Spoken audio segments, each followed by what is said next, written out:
تو میں آپ گوگل بھی کر دیکھ سکتے ہیں اس بات کو کہ ہر دن 7,000 لوگ مر جاتے ہیں بھوک کی وجہ سے. 7,000 لوگ ہندوستان میں per day due to hunger مر جاتے ہیں. اور یہی اگر آنکڑا لگایا جائے پورے سال کا تو تقریباً 25 لاکھ لوگ ہر سال ہندوستان میں بھوک کی وجہ سے مر جاتے ہیں. اور اگر یہ ہندوستان سے ذرا کرائٹیریا بڑھائیں, اگر عالمی سطح کا کریں, ورلڈ لیول پہ بات کریں, تو معزز سامعین کرام تقریباً 25,000 لوگ ہر دن پورے وشو بھر میں بھوک سے مر جاتے ہیں. اور اگر سال بھر کا آنکڑا لگایا جائے تو تقریباً 90 لاکھ لوگ بھوک سے مر جاتے ہیں. اب یہ رکھیے دونوں طرف کمپیریزن کرتے ہیں. ایک طرف تو یہ کہ اللہ تعالیٰ کا فرمان کہ صاحب ہر کسی کا ذمہ رزق کا اللہ پر ہے, اور دوسری طرف ہم گوگل کر کے دیکھ رہے ہیں یا سامنے رکھ کر کے دیکھ رہے ہیں تو معاملہ یہ ہے کہ بندہ تقریباً پوری دنیا میں 90 لاکھ لوگ ہر سال بھوک سے مر جاتے ہیں. 25 لاکھ لوگ ہندوستان میں مر جاتے ہیں. 7,000 لوگ دن میں مر جاتے ہیں ہندوستان میں. 25 لاکھ لوگ جو ہیں پورے سال میں پورے ایک دن میں پورے عالمی سطح میں مر جاتے ہیں. تو یہ معاملہ کیا ہے یار؟ قرآن بھی حق ہے اور یہ ڈیٹا بھی حق ہے.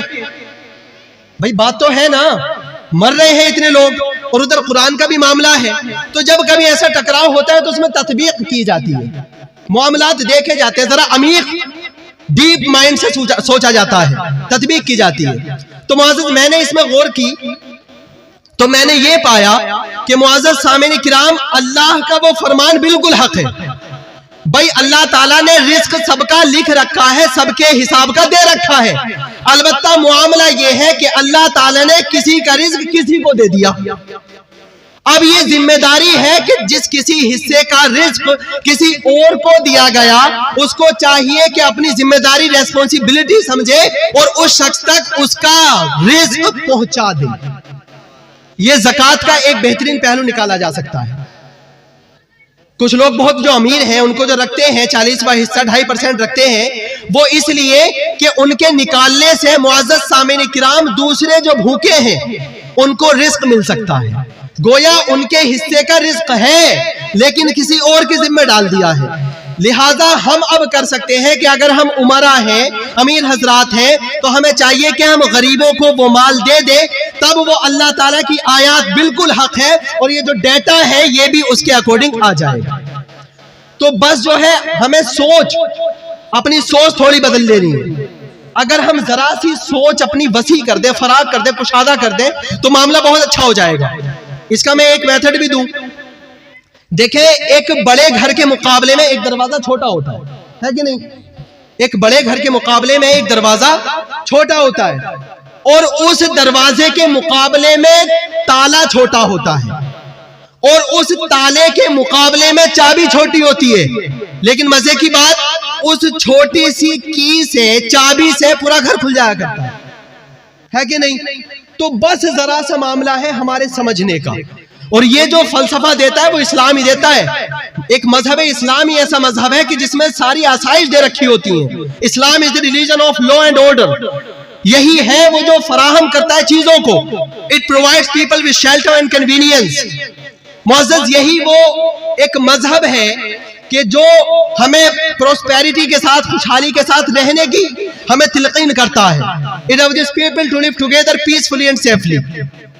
تو ہمیں چاہیے کہ ہم اس چیز کو سمجھیں, ہے نا؟ رزق کا معاملہ ہے, اللہ رب العزت ہمیں صحیح رزق کمانے کی توفیق عطا فرمائے. فہرست کافی لمبی ہے, انشاءاللہ تعالی علماء حضرات سے آپ سنیں گے. آپ حضرات کو چاہیے کہ اپنے جو ذہن کے پردے